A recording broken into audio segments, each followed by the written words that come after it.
fit in this $100,000 suit that I had. And then I became a pastor, and then it all changed. So I blame all of you for it. No, but thank you all for all of you that brought goodies. Also, can I say thank you to you ladies that I don't know why I'm gonna do this. I'm gonna do this. If you have been a part of the painting project in the other room, would you stand up for a moment?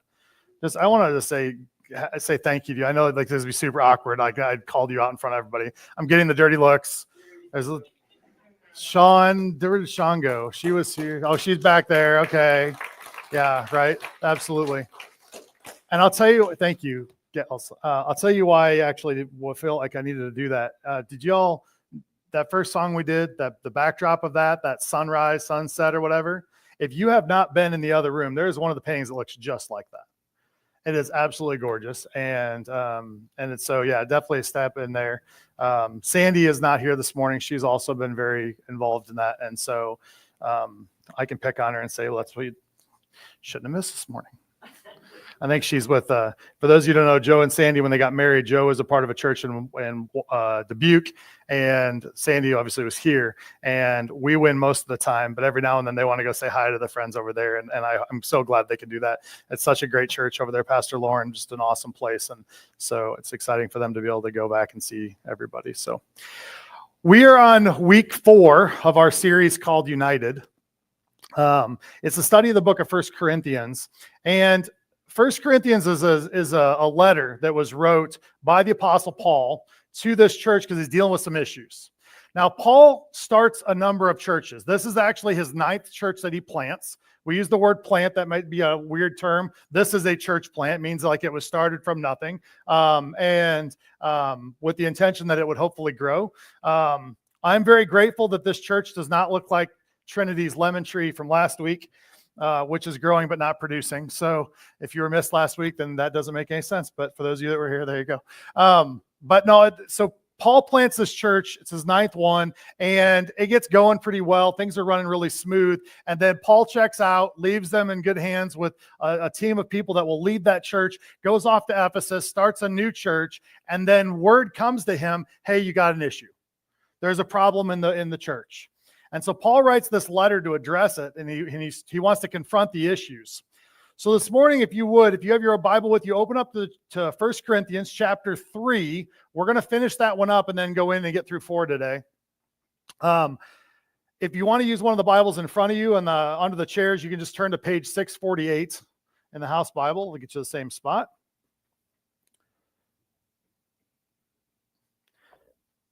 So I want to recap just for a couple sentences here so that we kind of remember where we were at last week. So Trinity talked about his fruit tree, like I mentioned, his lemon tree that wasn't producing. And Paul was really reaching out to this church saying, hey, like, he basically calls them babies.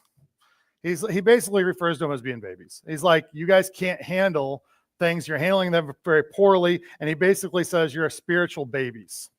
And so we had gotten through verse 15 in chapter 3. So we're going to pick up in verse 16. It says, don't you yourself know that you are God's temple and that the Spirit of God lives in you? If anyone destroys God's temple, God will destroy him. For God's temple is holy, and that is what you are. So Paul wants the Corinthians to take seriously what they're doing. Now, this set of verses here is one that I think is probably often misinterpreted. This is the one where people will talk about not eating so many donuts.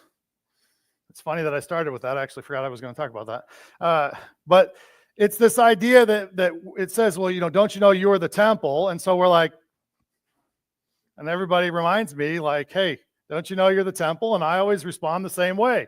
I know. I'm building him a mansion. But that's actually out of context. The word you that is used here in the original Greek text is actually a plural you. This church, the Corinthians, they belong to God. So it's not talking about their personal bodies, but the church as a whole. So the church, the very place where God's Spirit chose to dwell, us, this is them, right? For them to harm the temple, for them to mess up the church, not the building, but the people, and for them to do it for their selfish behavior, for their self-agendas, for them to corrupt the truth, for them to come in with all this false teaching, it was inviting God's judgment on them. God's looking down and watching what they're doing, and they're just asking for God to come in and deal with it. But why? Well, because his holy presence resides among them. So for them to undermine the unity and purity of his church, it's not something that can be taken lightly. It was never a light matter in the eyes of God. Look at verse 18. Let no one deceive him. If anyone among you thinks he is wise in this age, let him become a fool so that he can become wise. For the wisdom of this world is foolishness with God, since it is written, he catches the wise in their craftiness. And again, the Lord knows that the reasonings of the wise are futile.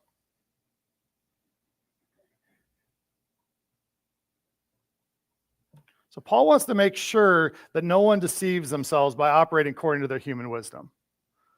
He says it's better to become a fool in the world's eyes in order to become wise in God's.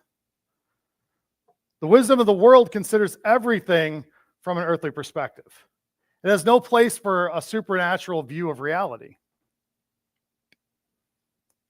You can call it wisdom, but if the world view disagrees with God's view, Paul says, no, it's foolish.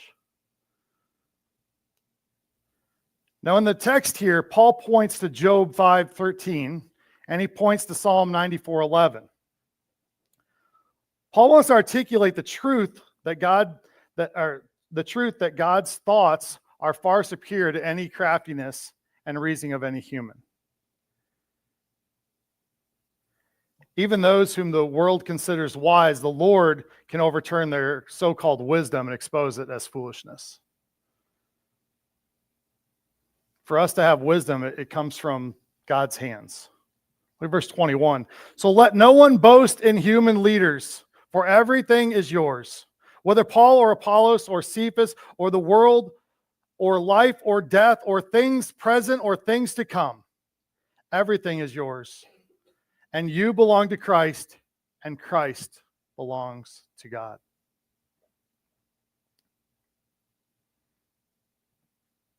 So Paul's urging the Corinthians here to quit boasting in their human leaders.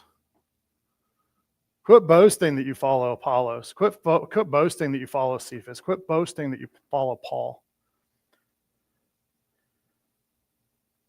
They should exalt one leader. That leader is Jesus.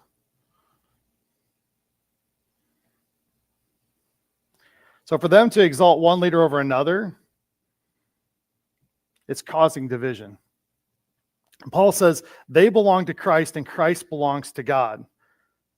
Therefore, as Paul says earlier, let the one who boasts boast in the Lord. For me, I think this is the chapter that we all need to read at least once every 2 years. Make a note of it. You should read it somewhere around November. That's the election time. There are times that God gives us lemons to lead us. And he gives us those lemons to expose where we're falling short. There are times where God gives us a real leader to take us to the next level. Yet every election, we get so caught up on the petty things about a mere human. Let me be the first to tell you that no one is perfect. No one is going to be as good as Jesus. If your hope is to elect Jesus, it's coming. We're just not there yet. So for us to look to these humans to be as perfect as Jesus, it's just not going to happen. But here is what I do want you to know. I don't ever talk politics from the pulpit, and I'm not going to talk specific politics, but I am going to tell you how to vote. Wait a minute, you can't tell people how to vote. The state will get mad at you. Here's what I'm going to tell you. We should be voting for the one that appears to be listening to God the most. We should be voting for the people that show that they're walking and they are exhibiting and showing off that they have the spiritual, the fruits of the Spirit, right? Like that I can see in them some evidence that they are walking with the Lord. That's what I'm looking for.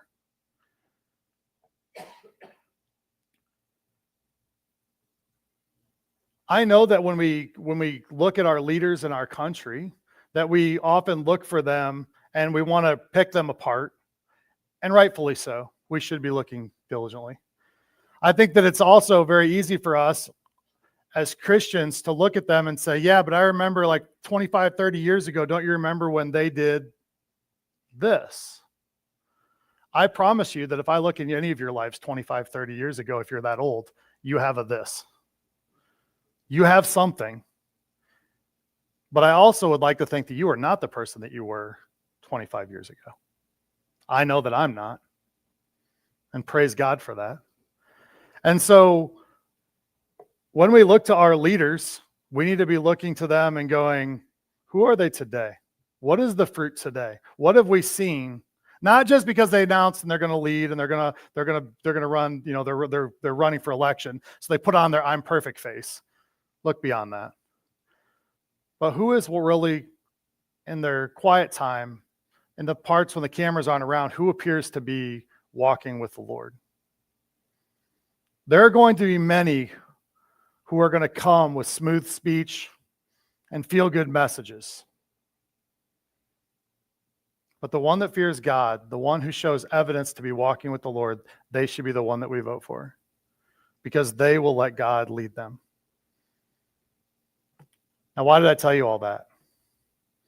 Because the same thing is no different in churches today. That wasn't necessarily meant to be an election speech.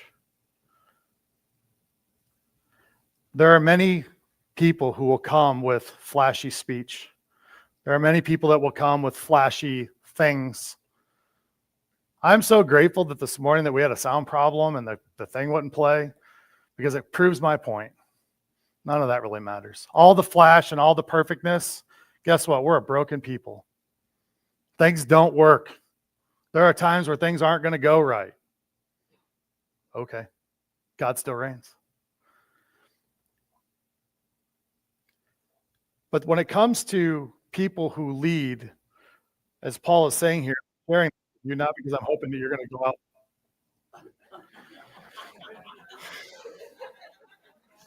I shouldn't have said anything. What happened? I've got an echo. I'm coming through live somewhere.